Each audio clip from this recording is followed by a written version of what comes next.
ব্রাত্য বসু জানান, কেন্দ্রীয় সরকারের ব্যর্থতার কারণে হাজার হাজার পরীক্ষার্থীর ভবিষ্যৎ নিয়ে ছিনিমিনি খেলা হয়েছে। তিনি বলেন, এটা কেন্দ্রীয় সরকারের ব্যর্থতা। আমাদের রাজ্যের শিক্ষা দুর্নীতি নিয়ে অনেক আলোচনা হয়েছে, তদন্ত হয়েছে, গ্রেপ্তারও হয়েছে, কিন্তু কেন্দ্রীয় এই নিট পরীক্ষার যা সারা ভারতের ক্ষেত্রে অত্যন্ত সম্মানের, সেটার ক্ষেত্রে যা হাল তা গোটা দেশ দেখছে। এই ঘটনায় কোনো তদন্ত হবে না, সিবিআই বা ইডি মাঠে নামবে না।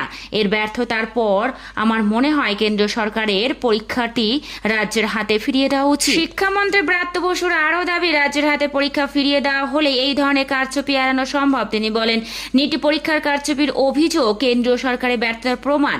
এর জন্য সুষ্ঠু তদন্ত হওয়া উচিত এবং দোষীদের শাস্তি দেওয়া উচিত। তবে বিশেষজ্ঞদের মতে সুপ্রিম কোর্টের নির্দেশে থাকার কারণে নিট পরীক্ষার পুনরায় রাজ্যের হাতে ফেরানো সম্ভব নয়। ক্যাবিনেটের সিদ্ধান্তের পর বিশেষ কোনো ব্যবস্থা ছাড়া এই পরীক্ষা রাজ্যের হাতে ফিরিয়ে দেওয়া সম্ভব নয় বলেই মনে করছেন শিক্ষা মহল।